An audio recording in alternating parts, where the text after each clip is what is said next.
Assalamualaikum warahmatullahi wabarakatuh.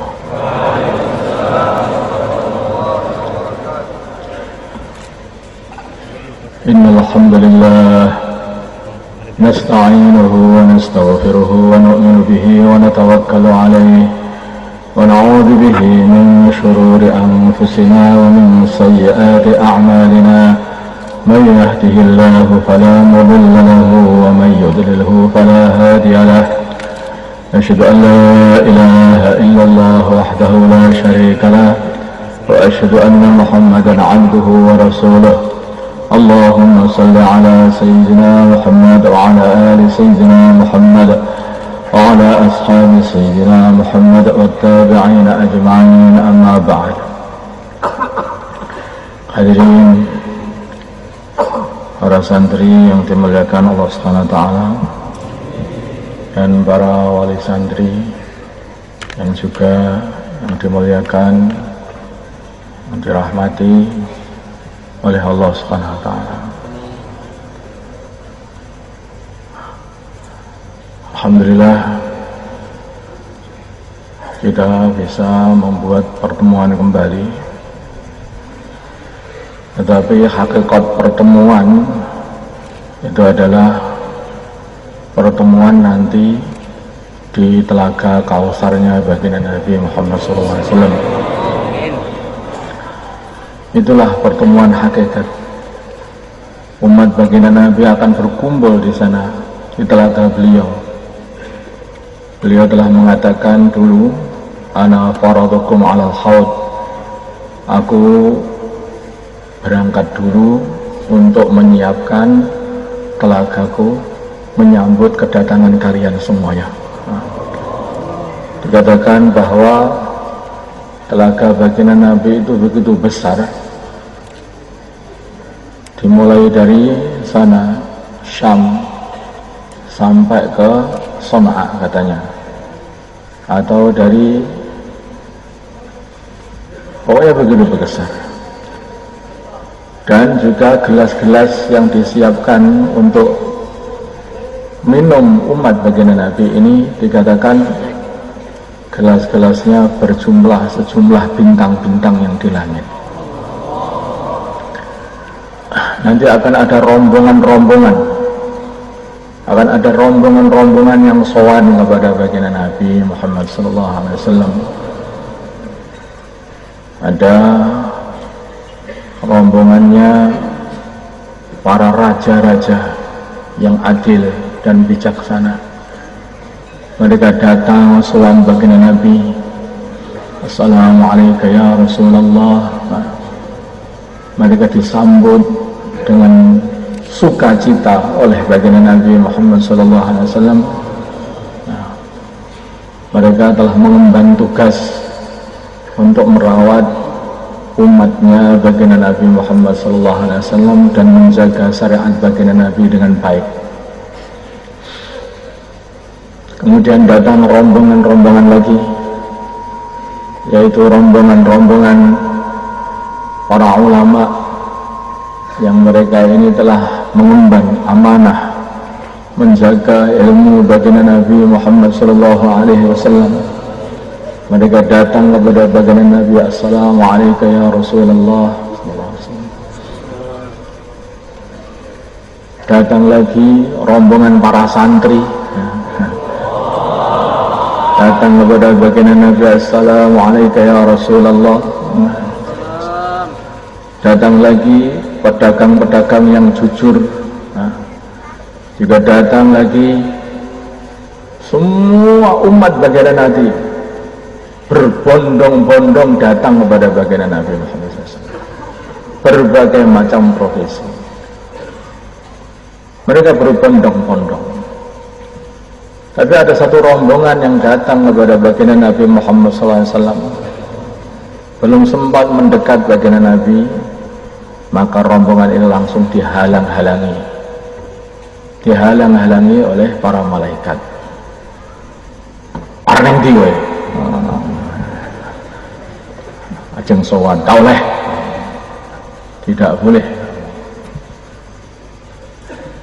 dihalang-halangi, disingkirkan, dari majelis sowan kepada baginda Nabi Muhammad SAW.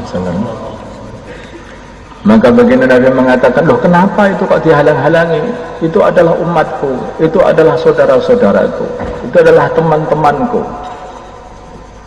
Maka hadirin yang dimuliakan Allah Subhanahu wa taala, maka para malaikat mengatakan, engkau tidak tahu setelah engkau tinggal mereka ini telah ghayyaru wa baddalu, telah mengganti agama ini, merubah-rubah agama. Mereka tidak diizini sowan kepada baginda Nabi. Siapa mereka ini? Ada banyak pendapat kalangan para ulama. Sebagian yang mengatakan bahwa mereka ini adalah orang-orang yang telah murtad. Ada yang mengatakan mereka adalah orang-orang munafikun, orang-orang munafik. Ada yang mengatakan mereka ini adalah orang-orang yang dulunya ketika di dunia suka berbuat dosa-dosa besar, tidak diizini sowan baginda Nabi Muhammad SAW. Maka hadirin yang dimuliakan Allah Subhanahu wa taala, kalau kita nanti pengen bisa sowan dan bisa mendapat kesempatan untuk mengikuti persoalan agung ini kepada baginda Nabi SAW. Sowan itu artinya menghadap, ya. Ini banyak anak-anak ini yang sowan itu nggak ngerti. Datang-datang, Pak, mau apa? Mau sowan? Ya silahkan. Mau apa? Mau sowan? Sowan itu apa sih mereka? Sowan. Lah ya silahkan. Mau apa? Mau sowan, Pak? Astaga. Sowan itu artinya sudah menghadap, itu namanya sowan. Jadi kalau sudah menghadap, tanya mau apa? Jangan bilang mau sowan lagi. Sudah menghadap mau sowan. Apalagi saya sowan nama. Sowan nama itu apa artinya itu? Saya menghadap nama. Ya, hadaplah sendiri namamu.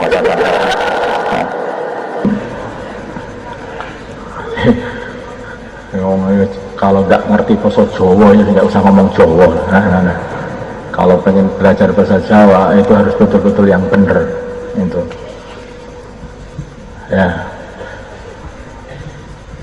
Nah, kalau kita pengen sowan menghadap baginda Nabi Muhammad SAW, maka mulai di dunia ini kita persiapkan diri kita. Mereka yang mempunyai hati-hati yang bersih, mereka yang mempunyai amalan-amalan yang hebat, itulah yang mereka didekatkan dengan baginda Nabi Muhammad SAW.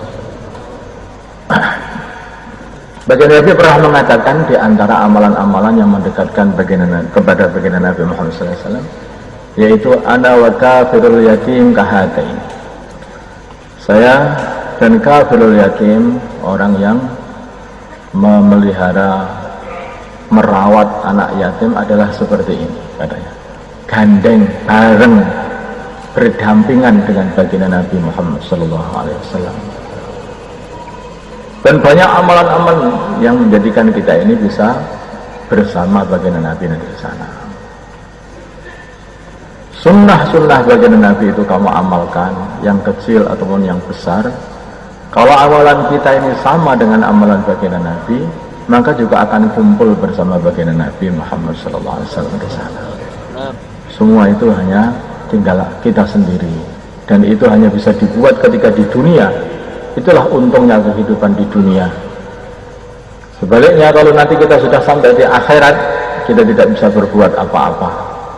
Amal seperti apapun di sana tidak akan diterima oleh Allah Subhanahu wa taala. Hadirin yang dimuliakan Allah Subhanahu wa taala,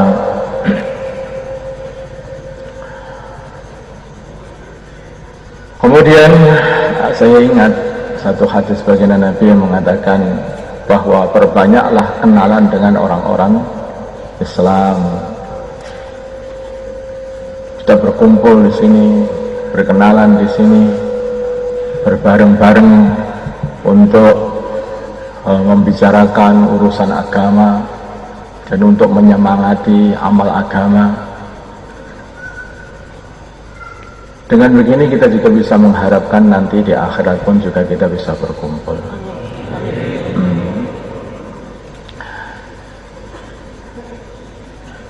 Hadirin yang dimuliakan Allah Subhanahu wa taala. Tetapi kumpulan-kumpulan ini akan ada manfaatnya kalau kumpulan-kumpulan ini selalu disebutkan di dalam kumpulan ini, yaitu zikir kepada Allah, mengingati Allah Subhanahu wa taala. Kumpulan-kumpulan seperti apapun dan sebesar apapun, kalau tidak untuk mengingati Allah Subhanahu wa taala, maka kumpulan-kumpulan ini bukan hanya tidak ada manfaatnya, tapi kadang-kadang malah banyak hisabnya. Tapi kumpulan-kumpulan yang dimaksud dengan kumpulan ini supaya mendekatkan diri kepada Allah, itulah kumpulan-kumpulan yang nantinya itu akan ada manfaatnya untuk diri kita dan untuk semua umat Islam. Contohnya yaitu kumpulan yang dibuat oleh agama, yaitu kumpulan pada hari Jumat. Di kumpulan itu juga ada dalam syariat itu. Setiap hari Jumat kita membuat kumpulan, yaitu kumpulan yang membicarakan urusan agama. Nanti waktu Aid kita buat kumpulan yang membicarakan urusan agama untuk taqarrub kepada Allah. Ada lagi kumpulan-kumpulan yang selain itu, yaitu seperti kumpulan untuk walimatul urs, yaitu untuk nikahan. Itu juga kumpulan yang disenangi oleh Allah Subhanahu wa taala. Sehingga kalau seseorang itu diundang untuk mendatangi walimah, maka kalau tidak ada uzur syar'i, maka dia tidak boleh menolaknya, harus datang. Kumpulan untuk walimah. Jadi kumpul ini ada baiknya. Ada kumpul ini bisa mendatangkan wali-walinya Allah Subhanahu wa taala, yaitu kumpulnya orang soleh dan solehah, maka akan muncul dari situ wali-walinya Allah Subhanahu wa taala. Insyaallah ya. Siap. Insyaallah. Tapi kumpul kok itu tidak ingat kepada Allah, maka akhirnya keluar dari kumpulan itu yaitu anak-anak yang nakal. Makanya urusan kumpul ini mesti harus ingat kepada Allah. Makanya orang kalau mau kumpul harus doanya Allahumma jannibna minasyaitan, jannibis syaitana fima razaqtana. Nah, akhirnya anaknya jadi anak-anak yang soleh. Nah, ya? Nah, jadi nanti kalau kumpul-kumpul doanya jannibna minasyaitan, jannibis syaitana razaqtana. Itu udah ada mudzakarah khusus tuh, biar nggak ada setan untuk sini. Nah, di sini di rumah baca aja nggak apa-apa, amalkan sunnah, itu akan mendatangkan banyak pahala. Ada seorang, yaitu seorang ulama yang dia ini terkenal dengan tamasuknya ke sunnah. Masya Allah, betul-betul menjaga sunnah, mulai dari pakaian, mulai dari penampilan, mulai potong kuku, semua diramalkan. Mulai potong kuku perkara yang kecil, bersiwak, berpakaian, cara jalan, sholat-sholat sunnah, sholat-sholat, semua itu amalkan. Maka dia ini akhirnya apa? Menjadi orang sing mandi, ya. Orang yang makbul semua doa-doanya. Dan kalau berdoa itu nggak peduli, doanya pokoknya doa sunnah. Jadi kalau habis azan, Pak saya minta air Pak ini apa itu, istri saya mau melahirkan, kita doa. Nah, doanya apa? Doa habis azan. Doanya habis azan. Allahumma hadi ta'walita wassalatul qa'imah hadi sayyidina langsung melahirkan. Saking tamasuknya di sunnah, saya yang tamasuknya di sunnah. Kalau dia itu mau makan, kok ada orang minta doa, doanya apa? Ya doa mau makan itu. Ya doa mau makan itu. Bismillahirrahmanirrahim. Bismillahi awalahu akhirahu. Orang itu sungguh. Orang tak doa. Kalau orang itu sudah tamasuk ke sunnah, amal apa aja itu udah dimandi. Udah, doanya apa? Ya itu amalan sunnahnya itu. Amalan sunnahnya itu. Masya Allah. Maka ada seorang ulama, dia itu saking tamasuknya di sunnah. Yaitu tadi urusan kumpul tadi, betul-betul dengan sunnah kumpulnya. Maka selesai kumpul didatangi Nabi Khadir. Didatangi Nabi Khadir. Apa Nabi Khadir datang? Begitu datang, jangan kesini dulu. Kenapa? Ini aku nih masuk junub, jangan sini. Karena apa? Karena dengan sunnah sampai Nabi Khadir pun datang. Nah, ada sunnah itu dijaga, betul-betul dijaga. Saya nggak pernah melihat sorban-sorban seperti ini hanya ketika waktu ini saja. Gak ikhlas. Ya, memang belum ikhlas Pak. Ini baru latihan ikhlas. Oh iya, ini baru latihan ikhlas. Alhamdulillah. Alhamdulillah. Masya Allah. Coba kalau sorban itu kamu pakai, tidak pernah kamu lepas selama 50 tahun. Nah, itu loh. Itu orang yang pingsan aja kamu lepaskan, taruh di mulut di hidung dia. Bangun seketika.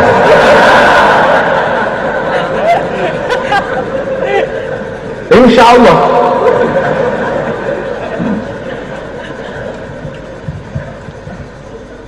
Masya Allah.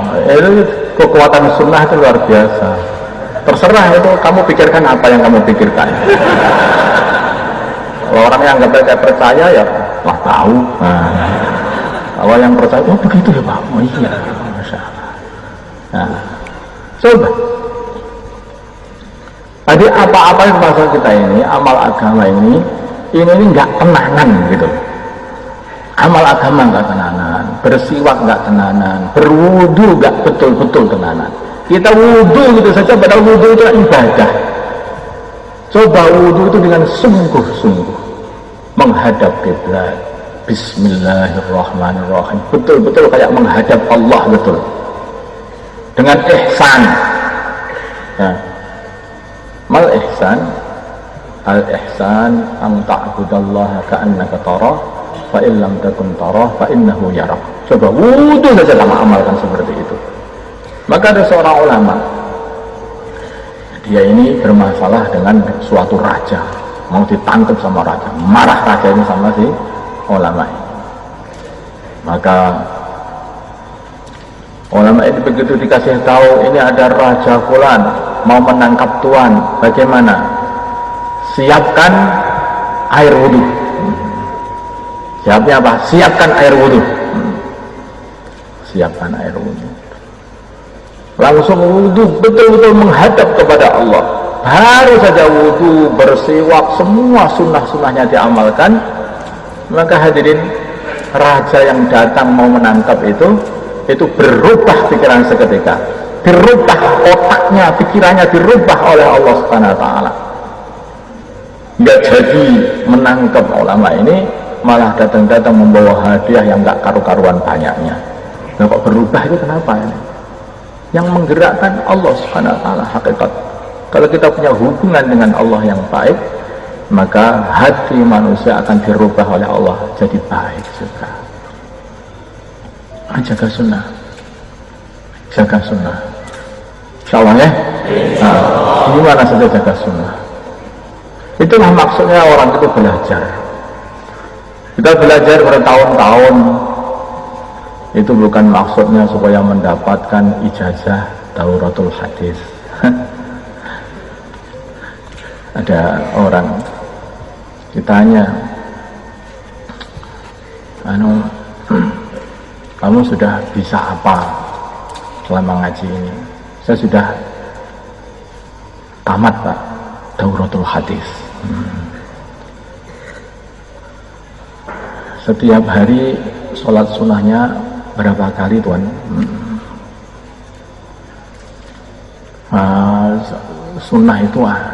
Sunnah itu kalau diamalkan itu dapat pahala. Kalau nggak diamalkan nggak apa-apa kok, nggak apa-apa betul. Saya belajar begitu. Oh begitu. Ya udah. Nah, setiap hari baca sholawatmu berapa ribu? Nggak ada perintah langsung seperti itu, nggak ada. Saya juga ketika sholat itu juga sudah baca sholawat.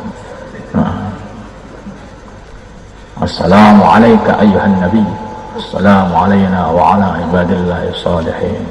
Waktu tasyahud itu. Ya. Orang seperti ini bukan tamatan daurah hakikatnya seperti itu. Orang itu namanya tamat itu kalau sudah mempraktekkan semua ilmu yang dia pelajari dari kelas 1 sampai daurah, itu namanya dia itu orang daurah.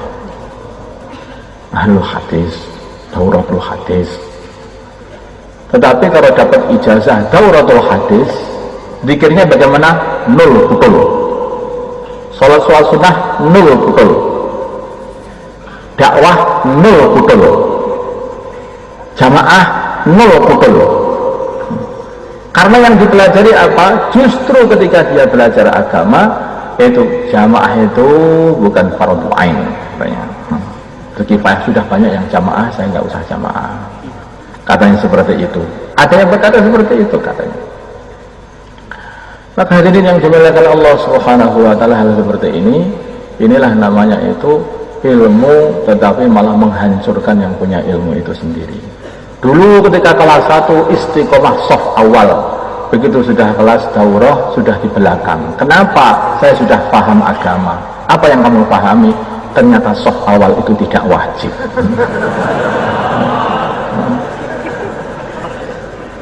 Soft awal tidak wajib. Oh, udah paham? Paham, mantep Pak saya. Astagfirullah. Sekarang pahami juga. Kamu pahami itu di kitab fikih itu. Nikah itu wajib, mubah atau sunnah? Ayo. Mubah Pak. Nah kenapa kamu lakoni? Nggak usah nikah, mubah saja loh. Yang sunnah saja kamu tinggalkan, bagaimana yang mubah tidak kamu tinggalkan? Ayo, coba. Kalau enak, wajib Pak, saya ini sudah wajib Pak. Saya ini wajib Pak, ini wajib loh. Kalau itu urusan syahwat, Pak, wajib kabeh. Tapi kalau urusan capek-capek amal agama, ya itu katanya wong itu hanya sunnah, wong itu hanya sunnah. Hadirin, kalau kita ini mau memahami sunnah, itu agama jangan seperti itu. Itu pemahaman seperti itu, pemahamannya wong gak bener. Kalau kita ini pengen memahami agama, caranya begini loh. Ini ada seorang membawa satu truk, yaitu satu truk berisi duit penuh, mau dibagi-bagi. Setiap orang satu kotak sebesar itu, kalau itu nggak tahu isinya, pokoknya dimasukkan situ penuh satu kotak itu. Siapa yang mau? Siapa yang mau? Siapa yang mau? Siapa yang mau? Maka apa itu yang tamatan daurah tadi? Alah, untuk apa itu?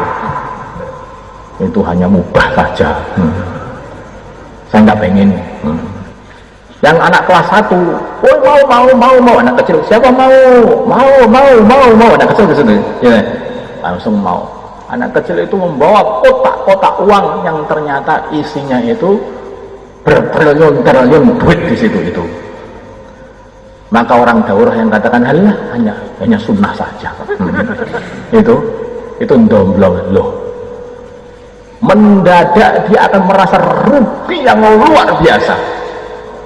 Begitu tahu ternyata isinya itu adalah duit yang banyak. Itulah kalau kita itu kelewatan satu sunnah, sebetulnya begitu. Kita telah kelewatan begitu harta yang banyak, harta yang betul berharga. Surga itu, subhanallah, begitu saja, itu lebih baik daripada seluruh kerajaannya Nabi Sulaiman loh. Itu nilainya surga. Itulah permasalahannya. Kalau orang itu salah pikir, ya toh, akhirnya salah paham. Begitu salah paham, salah praktek memahami. Maka di sini ada ilmu, ada orang yang soleh. Kalau orang soleh dapat ilmu sedikit saja, maka dia itu langsung mengamalkannya. Orang soleh itu. Kalau orang itu nggak soleh, atau nggak takwa, dapat ilmu yang besar banyak, ya, profesor, doktor, das petak, sama-sama, itu pun dia itu tidak akan bermanfaat ilmu, justru ilmunya akan merugikan dia nanti di akhirat.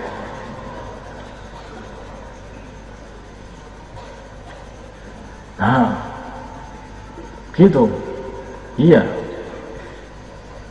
ada seorang, saya gambarkan ya, anak baru masuk pondok, kemudian dikasih tahu sama gurunya, ini kitab Amsal Tasrif, hafalkan. Ini kitab Matan Sanusi, hafalkan. Ini kitab Matan Takrib, hafalkan.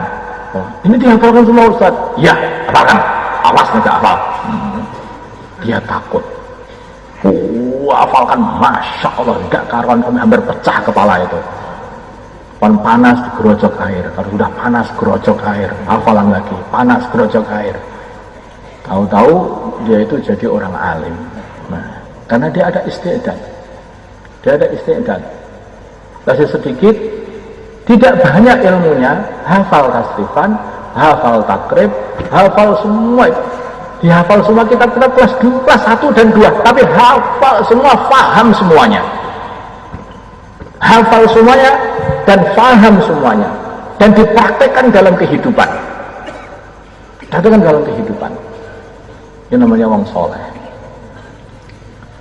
Tapi ada orang yang dia ini dikasih tahu hafalkan. Zaman sekarang nggak muslim, yang penting itu pemahaman, Pak.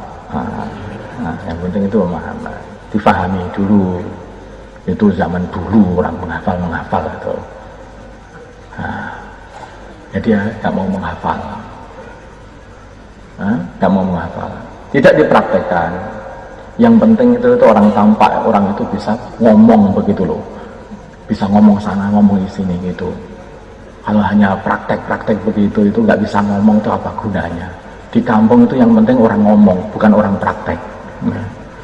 Kalau orang ngomong itu bolonya banyak. Kalau orang praktek itu sendirian, di masjid sendirian, sholat sunnah sendirian. Itu tidak penting. Yang penting itu pintar ngomong. Pemahamannya seperti itu. Apa yang terjadi orang ini? Begitu dia ini sudah sampai daurah pun tetap jadi goblok. Tidak punya ilmu, tidak punya agama, nol pudel.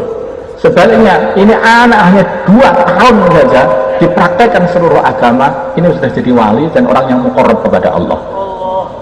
Ini bedanya orang soleh kalau orang tidak soleh.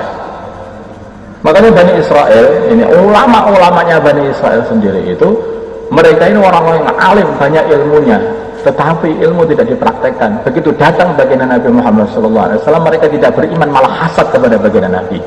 Demi apa? Demi dunia. Lah kalau aku ikut Nabi Muhammad, ya habis duniaku, habis boloku katanya. Akhirnya mereka menolak, tidak mau ikut baginda Nabi Muhammad SAW. Ilmunya menghancurkan dia sendiri.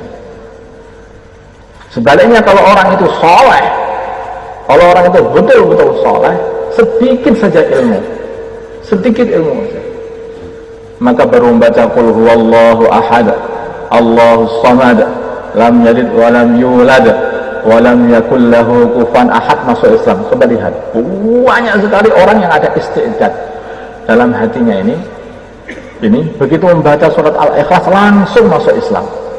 Ada kesan apa ketika membaca surat Al-Ikhlas sehingga sampai masuk Islam? Dari orang kafir langsung jadi dapat hidayah masuk Islam. Ini orang sudah bertahun-tahun mempelajari agama, membaca surat Allah, terus nggak jelas ngomongnya. Akhirnya begitu ada setan datang, hantu, begitu. Bacanya keliru, lohat, pemimpin nyari hantunya nah, kalah gelut, bacanya nggak jelas. Sebaliknya kalau orang yang sungguh-sungguh ada istiqdat, begitu ada setan datang, Pak, bacakan Allah, Bismillahirrahmanirrahim, langsung kobong. Qul huwallahu ahad, tambah besar. Allahus samad, tambah besar lagi. Lam yalid wa lam yulad, langsung jadi abu. Nah, betul. Setan yang kalau bacakan qul huwallahu ahad aja itu langsung hancur jadi abu. Ini kalau qul huwallahu ahadnya orang yang hatinya ini betul-betul ada iman. Makanya ini permasalahan kita ini apa? Kurang sungguh-sungguh.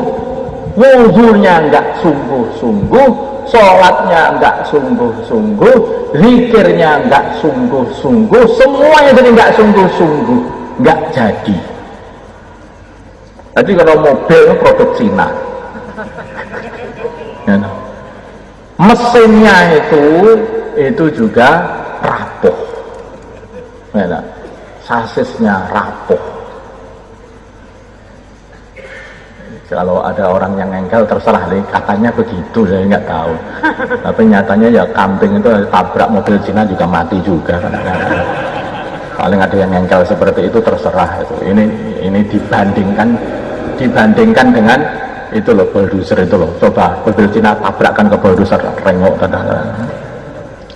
Nah, kalau orang itu semuanya rapuh, ya, semuanya rapuh, tidak akan bisa dibuat apa-apa. Kelihatannya besar, tetapi sebetulnya rapuh. Begitu berhantaman dengan keadaan, melenyap sepakat mereka. Karena sesuatu itu akan tampak, ya, hasilnya ketika sudah ada benturan. Kalau tidak ada benturan, ya sama wani, ayo aku wani, sama wani aja. Coba begitu sudah datang orang yang kompeti, aku ya, jangan Pak. Nah, melenyap seketika itu. Nah, inilah sebetulnya di sini ini. Tapi kalau betul-betul diri jiwa kita ini berisi dengan iman, dengan zikir, taqarrub pada Allah, tawasul kepada Allah, Masya Allah, apapun yang di hadapan kita ini, apakah dunia pun ditolak dengan dua tangan, tolak dengan jabatan, ditolak dengan dua tangan, pangkat tolak dengan dua tangan, harta tolak dengan dua tangan, matahari, bulan tolak dengan dua tangan. Ya, semua ditolak seperti baginda Nabi kita Muhammad SAW. Jadi seperti itu. Baginda Nabi dikasih kedudukan akan dijadikan raja Mekah, tolak. Tidak. Kumpulkan semua bendera orang-orang Quraisy untuk kamu semuanya, tolak. Harta, tolak. Wanita, tolak. Kalaupun bulan ada di tangan kananku, matahari tangan kiri, kau tetap baliknya, maka aku pun tidak akan berhenti terus mengamalkan agama. Saya menolak untuk berhenti mengamalkan agama. Ini orang berisi. Begitu berhadapan dengan iming-iming, tolak. Iming-iming pun tidak bisa mempan, nggak melihat, Pak. Karena kamu nanti begitu pulang itu mesti akan ada iming-iming dunia, bisnis, toko, rumah besar, ada mobil bagus, istri cantik, apalagi tanah luas, berbagai macam dunia akan datang.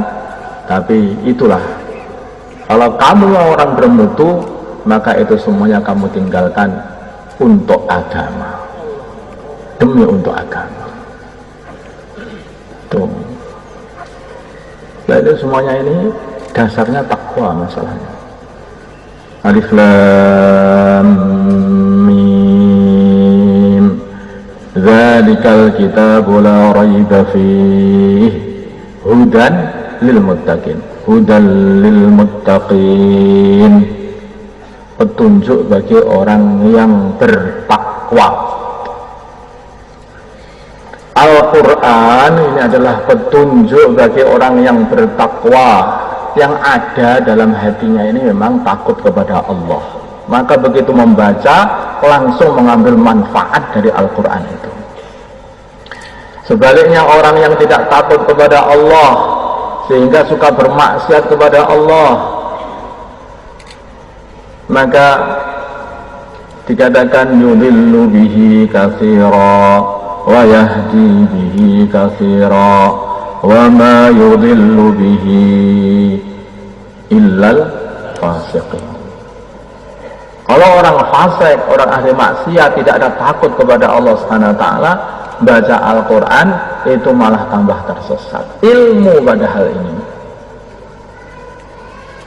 tambah tersesat. Maka dijaga betul apa yang ada dalam hati, jaga. Kalau hati ini tidak ada istiadat, kesiapan, maka akhirnya tidak akan bisa mengambil manfaat dari ilmu-ilmu yang kita pelajari. Nah, sedikit saja kalau kita ini ada kesiapan dan kita praktekkan dalam kehidupan, maka itu lebih bermanfaat daripada banyak gede tetapi kita tidak bisa mempraktekkan dalam kehidupan kita. Maka saya masih ingat itu bayanya Kiai Uzairon mengenai ilmu membuat tempe dan ilmu membuat bom atom katanya. Ada dua orang, dia mempunyai ilmu katanya. Satunya mempunyai ilmu membuat tempe. Ini ilmu membuat tempe. Masya Allah, ilmu membuat tempe. Ya, tempe itu enak betul. Ada satu lagi ilmu membuat bom atom. Dia membuat, ini buku ini untuk membuat bom atom. Nah, ya, biasa aja, tidak begitu menghargai. Hadirin, orang yang betul-betul menghargai ilmu membuat tempe itu, dan dia senang sekali dengan tempe, maka akhirnya dia buat tempe ini. Maka akhirnya dia mempunyai perusahaan tempe. Akhirnya dia ini menjadi usahanya ekspor impor tempe. Nah, sehingga akhirnya seluruh negeri dari 200 lebih negeri yang ada di seluruh dunia ada perusahaan dan cabang toko tempe dia. Nah, akhirnya apa? Dia jadi orang yang hebat, sukses gara-gara tempe. Sedangkan orang yang mempunyai tadi ilmu membuat bom atom, dipegang-pegang tapi nggak dipraktekkan dan nggak bisa juga kalau mau mempraktekkan. Nah, itu sementing ini bom atom pokoknya ini. Kalau ada orang-orang tamu-tamunya datang, Tuan, dulu tamatan apa? Saya tamatan bom atom. Ini buku saya. Ini ilmu membuat bom atom. Sudah membuat belum? Belum. Jadi di dalam sini, kalau tak buat, Insya Allah. Gini aja terus ini gitu. Semua orang dipameri. Hanya hukum membuat bom atom itu saja. Tidak terjadi bom atomnya, tidak akan jadi skala besar, dan dia tidak dapat apa-apa. Hanya dapat, Masya Allah, ini ternyata Tuhan punya ilmu membuat bom atom. Iya. Jelas sewenang. Iya. Tidak punya apa-apa. Jadi kaya juga tidak. Bisa jualan bom atom juga tidak. Kacang atom mereka tidak bisa. Tidak bisa, apalagi bom atom. Hal seperti ini ketika akhirnya hanya pengen diakui karena telah membawa ilmu membuat bom atom itu, orang seperti ini nggak ada gunanya. Nggak ada gunanya, hanya pengen diakui. Tapi orang yang membuat tempe tidak pengen diakui. Nggak ada tamu-tamu dikatakan, oke, tamatan apa? Aku tamatan membuat tempe. Nggak ada orang yang berbangga-bangga dengan itu. Tapi dipraktekkan betul, jadi wong sugih. Jadi wong sugih. Nah, ini maksud saya itu.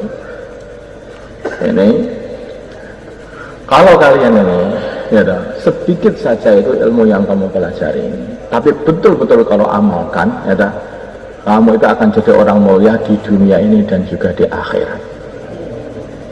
Sebaliknya kalau ijazah kamu itu tadi setelah kamu peroleh, hanya kamu, inilah dauratul hadis, ini takhusus ini. Takhusus. Tunjuknya seperti itu. Apa? Ya hanya itu saja. Ditanya apapun juga nggak bisa. Tanya pun juga nggak bisa. Nol putul. Tidak ada manfaatnya. Kalau tidak dipraktikkan dalam kehidupan, tidak ada manfaatnya semuanya itu. Tidak ada manfaatnya kalau tidak dipraktikkan dalam kehidupan. Masya Allah, kita ini sudah banyak salah kalau kita lihat itu. Betul nggak? Sudah berapa ilmu yang kita pelajari dan sudah berapa ilmu yang kita praktekkan dalam kehidupan.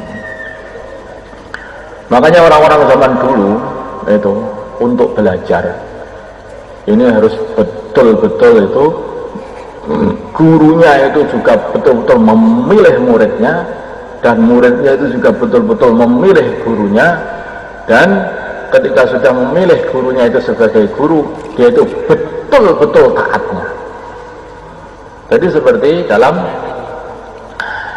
ayat yang dibaca oleh Ustadz Taufik tadi, bagaimana yaitu Nabi Musa alaihissalam ketika beliau ini mencari guru, dia cari guru sampai kemana-mana, sampai beliau itu mengatakan walaupun 80 tahun pun kalau aku belum ketemu akan aku terus cari sampai ketemu. Jadi betul-betul dia sungguh-sungguh. Makanya murid itu kalau nggak ada himmah yang tinggi maka tidak ada gunanya. Dikit-dikit mutung sampai udah pulang dah. Kalau pulang aja itu masa semangatnya setengah mati. Kalau masuk kelas itu loh lambat, kalau ke masjid lambat ya. Harus punya himmah, harus punya kesungguhan. Kalau tidak ada himmah, orang itu nggak ada gunanya. Himmah yang paling penting itu himmah. Yang paling penting itu himmah. Wong itu walaupun secerdas apapun, kalau tidak punya himmah, tidak ada gunanya. Walaupun orang itu biasa-biasa asal normal itu, tapi kalau mempunyai himmah yang tinggi, dia akan menjadi orang yang hebat dan super hebat. Asal himmah yang tinggi, kemauan yang tinggi, sungguh-sungguh betul, sungguh-sungguh betul. Ketahuilah bahwa duit 1 juta itu bisa didapatkan hanya dari 1.000 yang dikumpulkan sedikit demi sedikit telaten sehingga masuk 1 juta. Ketahuilah bahwa sungguhnya ilmu yang banyak itu semuanya itu hanya dikumpulkan dari sedikit ilmu. Dari sedikit dikumpulkan satu, akhirnya kamu dapat ilmu yang banyak. Ilmu yang saya dengar, ini bukan ijazah, tapi ilmu. Kalau mengumpulkan ijazahnya mudah saja. Cari di kantor ilmu sedikit dikumpulkan, terus tambah lagi. Hadirin yang dimuliakan Allah Subhanahu wa taala, ini himmah. Maka Nabi Musa ini diceritakan betul-betul sungguh-sungguh pengen mencari guru namanya Nabi Khadir. Begitu ketemu dengan Nabi Khadir, maka beliau katakan dengan satu kata-kata yang sangat-sangat sopan sebagai seorang Nabi yang pangkatnya itu betul-betul tinggi, salah satu Nabi Ulul Azmi, 5 Nabi Ulul Azmi, Nabi Musa Muhammad SAW, Nabi Musa alaihissalam, yang mana kitabnya Nabi Musa yaitu kitab Taurat ini dipakai oleh seluruh nabi-nabi setelahnya Nabi Musa alaihissalam sampai Nabi Isa alaihissalam, sampai datangnya baginda Nabi kita Muhammad SAW membawa kitab Al-Quran. Maka begitu Nabi Musa ini datang kepada Nabi Khadir, maka Nabi Musa mengatakan Assalamualaikum. Nabi Khadir mengatakan Waalaikumsalam. Loh, di sini kok ada salam? Siapa kamu? Saya Musa. Apakah kamu Musa Bani Israel? Iya, saya Musa Bani Israel. Nabi Khadir pun sudah kenal Nabi Musa. Bukan Nabi Khadir tidak kenal Nabi Musa. Nama Nabi Musa itu sudah terngiang di seluruh dunia, di kalangan orang-orang soleh. Nabi Khadir pun, apakah kamu Musa Bani Israel? Nggih, kula Musa Bani Israel. Masya Allah, marhaba, marhaba. Disambut betul-betul Nabi Khadir alaihissalatu wassalam. Enten nopo tuan? Enten nopo tuan? Jadi sebetulnya kalau dari segi pangkat itu Nabi Musa dan Nabi Khadir ini pangkatnya itu lebih tinggi Nabi Musa, sangat jauh. Bahkan Nabi Khadir itu ada yang mengatakan bukan seorang nabi, ini adalah abdul soleh begitu saja. Tetapi Nabi Musa itu demi mencari ilmu, beliau itu rela belajar kepada orang yang pangkatnya di bawahnya demi ilmu. Dan itu terus kalau orang itu belajar kepada orang di bawahnya, nih sini, ajari aku sini, cepat diajari, kudu iso aku, kudu iso aku. Nggak seperti itu. Hal attabi'uka ala an tu'allimani mimma 'ullimta rusyda. Bolehlah saya ikut Tuhan supaya Tuhan ajari dari ilmu yang telah diajarkan Allah kepada Tuhan. Bolehkah saya ikut Tuhan? Bolehkah? Bolehkah saya ikut Tuhan? Coba. Orang zaman sekarang kalau datang, mau apa Tuhan? Saya mau mondok. Saya sudah daftar, ya, sudah selesai semuanya. Oh, begitu. Kalau terkait Nabi Musa nggak begitu. Bolehkah saya ikut Tuhan mondok di sini untuk di sini? Boleh apa enggak saya ini? Yang belum minta izin kok justru melebu itu loh. Coba bayangkan bagaimana orang zaman dulu, orang soleh dulu itu mau mondok itu, mau belajar itu izin dulu sama gurunya. Saya ikut program.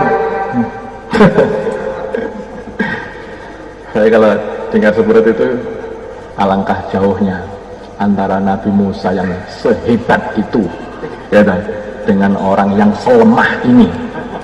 Nabi Musa orang hebat, dari fisiknya kuat, jotos wong pisan mati aja. Subuh kuat, orangnya cerdas, sudah nggak ada cacatnya, sempurna. Tetapi begitu mau belajar ilmu, bolehkah saya ikut Tuhan? Sedangkan kita ini begitu lemahnya, begitu pengecutnya, dan begitu tidak beraninya, dan kalau berantem mesti kalah. Nah, tapi datang-datang, saya sudah selesai semua, datang saya masuk, nah beres. Terus programnya gimana? Programnya terusnya gimana? Bagus, semangat ini kelihatan. Hadirin yang dimuliakan Allah Subhanahu wa taala, makanya itu hasil daripada yang dicapai sangat berbeda, karena awalnya juga berbeda. Ini juga masuk dalam kategori man asyraqat bidayatuhu asyraqat nihayatuh. Kalau mulainya itu memang sudah bagus ya toh. Nanti akhirnya itu jadi bagus. Mulainya itu bagus, akhirnya jadi bagus. Nah, ini juga bisa masuk ke situ itu juga. Hadirin yang dimuliakan Allah Subhanahu wa taala. Maka Nabi Khadir itu, Nabi Khadir, beliau mengatakan, qala innaka lam tastati'a ma'iya sabra wa kaifa tasbiru ala ma lam tuhid bihi khubra. Jenengan boten saged sabar mengke apa saged wong lagi bareng diceritakne nang panjenengan kok terus mengke apa saged masalah niki diuji. Coba kalau itu diuji, saya pengen mondok Pak, bagaimana Pak persyaratannya? Oh nggak bisa, nggak kuat ini betul-betul ilmu yang susah sekali. Ini hafalan harus begini, malam harus bangun tahajud, istighosah, itu pagi juga terus ayat khirisi, dan itu nggak boleh bangkong. Nanti nyuci juga nggak ada waktu nyuci hanya setengah jam. Lalu makan pun harus makan bersama. Kalau sudah kelewat makan, kamu nggak akan bagian sehari penuh nggak akan makan. Sama begitu Pak, ya udah nggak jadi pulang udah Pak. Model orang seperti itu nggak akan dapat ilmu. Tapi Nabi Musa katakan, kamu nggak sabar, nggak kuat Tuhan, kau nggak kuat. Tapi Nabi Musa mengatakan, Masya Allah, Qala sajiduni insya Allah sabira wala a'si laka amra. Semangat dari awal tadi sudah mengatakan, walaupun 80 tahun satu cukup pun aku akan cari guru itu sehingga aku bisa mengambil ilmunya. Semangat. Nah, begitu dia ini sampai dikatakan nggak sabar, insya Allah sabar. Kuat betul. Begitu dari awal itu sudah semangat, Maka hadirin yang dimuliakan Allah Subhanahu wa taala, begitu Nabi Khadir melihat ini orang yang pengen mencari ilmu, beliau begitu semangat, maka Nabi Khadir, oh nggih nek ngoten bismillah. Mari ikut kemana? Yes, ikut. Jadi namanya murid itu bisanya itu ikut gurunya. Nabi Musa itu bukan buat program, tetapi yang membuat program adalah gurunya. Ada loh murid itu membuat program. Sini aja Pak, begini aja Pak. Jadi ini ya Pak, ini sudah libur saja Pak, besok libur. Apa yang murid membuat program? Yang membuat program itu gurunya. Murid itu ikut. Nggak ada Nabi Musa mengatakan, kemana kau bijak aku, waduh berjalan aja. Sampai aku nggak ada, terus ikut aja sampai naik perahu ketemu sama seseorang. Loh, jenengan kan Nabi Khadir? Iya. Mungkin monggo mboten sah bayar, monggo tak seberang nih. Nah, begitu diseberangkan, paham nggak bahasa Jawa? Oh, kayaknya paham, setengah-setengah paham, sowan katanya. Tinggalnya sowan katanya. Ya. Jadi nanti diseberangkan. Nabi Khadir dikenal itu di kalangan situ itu. Maka akhirnya nyebrang. Begitu sudah sampai, lah kok perahunya ini dilubangi sama Nabi Khadir. Nabi Musa ngikuti saja, ngelihat, loh, kita ini sudah ditumpangkan gratis, selesai numpang gratis, lah kok perahunya malah dirusak. Akharabtaha litughriqa ahlaha laqad ji'ta syai'an imra. Mbok kok jenengan bolongi ben kelewat ngoten to sing duwe niku. Nggih. Mulai. Ini perkara gede lho niki. Laqad ji'ta syai'an imra. Perkara besar ini. Biar tenggelam. Nah, kan gue gak sabar, kamu kan gak sabar kan? Oh iya, lupa. Jangan marah Tuhan, jangan marah Tuhan. Saya itu lupa. Enggak masalah. Guru itu harus sabar dengan santri. Santri yang apa itu usul ini yang harus sabar. Ini juga untuk guru. Jadi guru itu harus sabar. Kalau guru itu nggak sabar, itu akhirnya santrinya nggak akan bisa jadi guru. Atau santrinya nggak sabar semuanya. Kalau santrinya nggak sabar, jadi nggak sabar semuanya, nggak jadi guru semuanya. Karena setiap santri itu nggak sabar ya jadi guru. Aku mau langkahnya apa? Mau geng itu santrinya, nggak jadi guru lah. Nggak jadi guru. Guru itu harus sabar.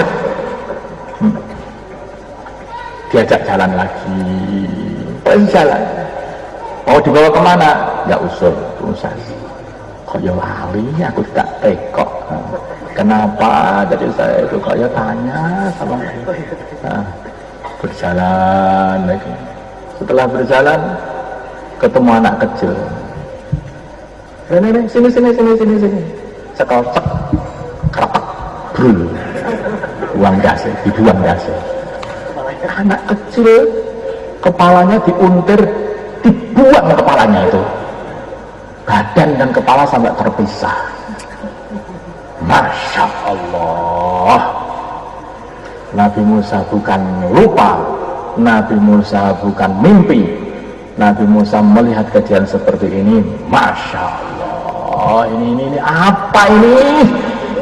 La haula wala quwwata illa billah. Aqatalta nafsan bighairi nafsin, laqad aqatalta nafsan zakiyatan bighairi nafsin, laqad ji'ta syai'an nukra. Wis nek iki aku iso gak lali. Engkar aku nek motor kene iki. Ora lali aku kene iki. Ini ojo, makanya itu kalau jadi santri jangan keminter. Sejak awal itu kan sudah dikasih tahu toh. Wa kayfa tasbiru ala ma lam tuhit bihi khubra. Ya, ma lam tuhit bihi khubra. Bagaimana kalau sudah dikasih tahu? Sebetulnya ini ada rahasia di sini ini. Rahasianya apa? Di antara perkara yang dikhabarkan oleh Nabi Khadir itu kepada Nabi Musa, yaitu bahwa Nabi Musa nanti tidak akan sabar. Ini sebetulnya ini bukan Nabi Musa tidak paham toh. Tapi seorang pelajar itu jangan sampai orang itu terus putus asa, apalagi ngoten loh. Jadi takdirnya bulan ini akhirnya buat sabar. Takdirnya saya itu nggak sabar, begitu ya? Ya begitu, beritanya dari Allah, kamu itu nggak akan sabar nanti. Oh ya kalau gitu ya sudah, tak pulang saja. Nggak ada begitu. Wah insya Allah, dia mengatakan ini takdirnya nggak sabar. Maka beliau juga mengatakan insya Allah, kalau dikehendaki Allah ya sabar. Nekat, Nabi Musa. Ya, nekat. Wah itu nekat, makanya himmah aliyah itu penting sekali. Nabi Musa itu saking himmahnya, saking tingginya. Beliau itu pokoknya ini Bani Israel akan saya bawa sampai ke Palestina. Dah, paham sana. Datang malakul maut. Ini cerita yang tak potong dulu. Datang malakul maut. Tuhan, ada apa? Belum punya malaikat itu. Ya ini kan adabnya tuh ngomongnya gimana? Terus kan nggak enak tuh mau ngomong sama Nabi Musa, mungkin malaikat itu kan. Itu. Ini loh sama Gusti Allah diajak berangkat ya sampean. Diajak berangkat kemana? Ya sana. Pukul langsung malaikat. Gitu. Dipukul sampai Nabi Musa dikatakan sampai membutakan mata malakul maut. Orang lagi berangkat setengah semangat mau berjuang dihalang-halang. Semangat orang itu. Nanti kan mati moh. Baru aja. Nanti kan mati moh. Semangat. Urusan agama ngomong mati orang itu. Ya, orang itu semangat begitu. Santri juga begitu, berjuang begitu. Ngomong mati, urusan agama masa ngomong mati. Rene mati nih. Begitu namanya orang itu. Harus semangat. Nah, sampai malaikat laporan kepada, ya Allah, Engkau telah mengutus aku kepada hambamu yang gak mau mati, ya Allah. Gimana ini? Udah gitu aja, suruh meletakkan telapak tangannya di apa itu kulitnya sapi, di sapi. Kemudian apa yang tertutupi itu adalah jumlah tahun yang akan aku tambahkan pada umur dia. Itu dikasih tahu Nabi Musa, Gusti Allah bilang begini. Udah. Berangkat. Masya Allah. Begitu loh. Makanya Nabi Musa dikatakan kalau innaka lan tastati'a ma'iya sabra wa kaifa tasbiru ala ma lam tuhibbi khudra. Jawabane insyaallah sabar. Insyaallah. Ini bukan insyaallah kata insyaallah 4 bulan insyaallah. Karena lemas, insyaallah lemas. Kok mangkat. Insyaallah sabar. Wala a'si laka amra. Ini sebetulnya kata-kata ini adalah kata-kata in kunci seorang pelajar, orang yang pengen mengambil suatu ilmu. Pertama kali ini adalah sabar. Ya, pertama kali sabar, kedua kali adalah taat. Sabar dan taat.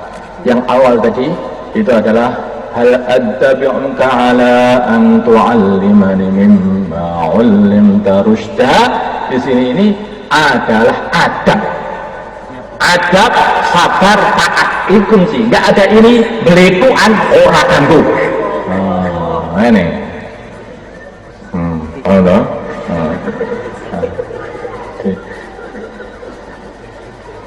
Apa ke jenenge? Adab, sabar, karo taat. Wala aksi laka amra abadan. Ini syaratnya ini kalau nggak ada ini satu dari 3 syarat ini kok tidak ada, tidak akan mendapatkan ilmu. Nah, nanti ada dalam perjalanan itu deh pertama kali, yaitu tidak boleh lupa, dijaga jangan sampai lupa. Yang kedua kali jangan ingkar. Jadi ketika orang itu melihat gurunya itu berbuat perkara yang tidak kamu pahami, maka jangan ngomel. Jangan ngomong. Yang kedua kali tidak boleh apalagi ingkar. Ini luwih nemen. Begitu Nabi Musa sudah pada tingkatan ingkar, ini Nabi Musa pada ini aku ini sudah nggak beres ini. Ini kelihatan sudah nggak bisa saya berguru. Ini nggak boleh berguru itu nggak boleh murid itu nggak boleh ngingkari gurunya.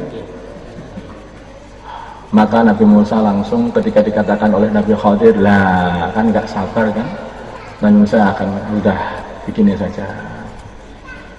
Kalau saya nanti masih insa'altuka an syai'in ta'daha fala tusahibani qad balagta min ladunni 'udhra.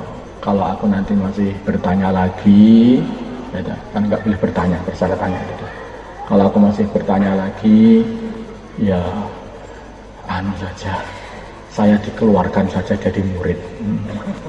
Ya, saya dibuang saja. Fala tusahib ini, saya dibuang saja Tuhan.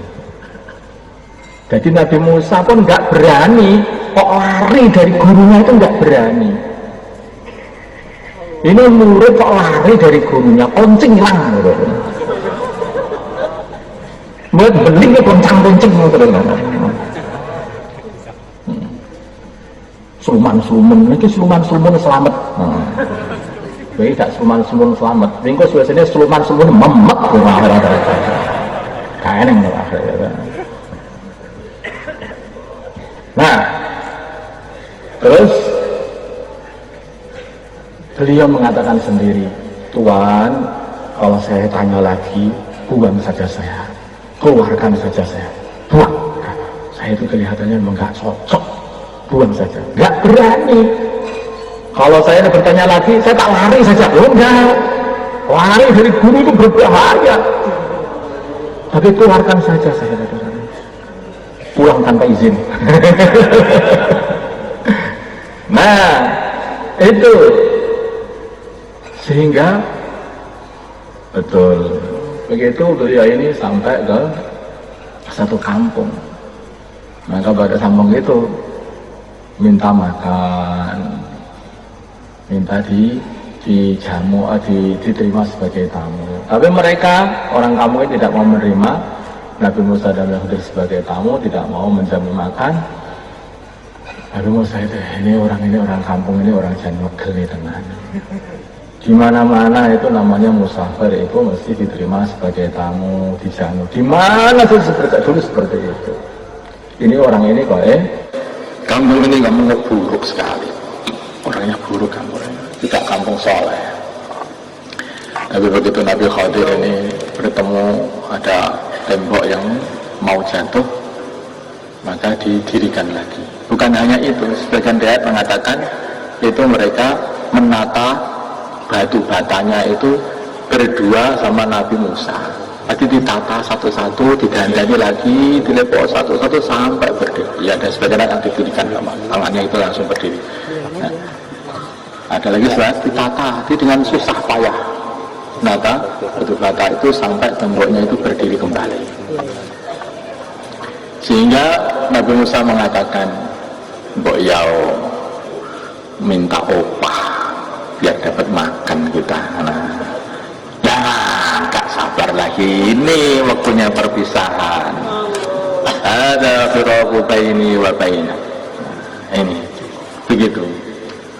Maka hadirin yang dimuliakan Allah Subhanahu wa taala, inilah sebetulnya itu pokoknya namanya murid itu harus betul-betul apa saja arahan gurunya itu disuruh ngafal, suruh memahami, suruh masuk kelas, suruh ada guru, nggak ada guru tetap tinggal di kelas, suruh mutolaah yang mutolaah, jangan sampai keluar di kelas. Ini betul-betul itu dijaga sampai 8 tahun kemarin seperti itu. 10 tahun, bahkan sampai 10 tahun. Nanti itu pulang-pulang itu akan mendapatkan ilmu.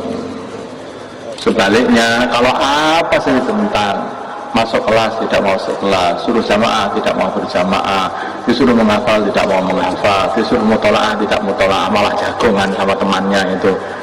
Jadi bukan 8 tahun mutolaah kitab, tapi 8 tahun jagongan sama temannya selama ini. Nah, ini yang menjadikan akhirnya jadi kita ini jadi kayak tidak belajar selama sekian tahun. Soalnya, jadi yang sungguh-sungguh apa tadi? Adab, sabar, taat. Nah, dan sabar taat. Dan di dalam menjalankan apa itu belajar ini harus selalu jaga. Jangan bertanya. Bertanya itu artinya apa? Bertanya itu artinya bukan. Bertanya itu artinya ingkar. Nah, kenapa kok begini Pak? Kenapa kok? Ini salah loh Pak. Ini jandalnya kudu nada. Tidak usah bertanya dia. Ini kamu hafal ini, kenapa kalau disuruh menghafal? Jangan bertanya seperti itu. Jangan bertanya karena ingkar, bukan seperti itu. Maka kalau disuruh langsung diamalkan begitu saja. Bukan bertanya maksudnya itu masalah urusan bahasa Pak, saya belum paham ini maksudnya itu kok ini kok alamatnya kok alamat fathah, ini maksudnya alamat fathah itu sebabnya apa Pak? Nah, ini jangan gurunya, jangan bertanya. Yang muridnya goblok kabeh.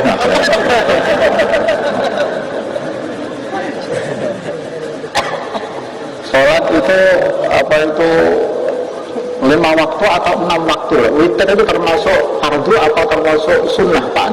Jangan bertanya. Ini guru nggak bertanya. Kayak ini pertanyaannya harus bertanyakan memang. Kalau murid nggak tahu ya bertanya nggak apa-apa. Ini bertanya itu maksudnya bertanya karena ingkar. Paham ya? Ada seperti itu. insyaallah kalau itu diamalkan, insyaallah semoga saja Allah Subhanahu wa taala nanti akan kasih ilmu yang warisannya baginda Nabi Muhammad SAW, ilmu yang ketika masuk ke dalam diri kita sehingga kita bisa mengamalkannya. Dasar pertama kali yang ada dalam diri kita ini supaya mendapatkan ilmu warisan baginda Nabi adalah takwa, takut kepada Allah Subhanahu wa taala. Al-Fatihah.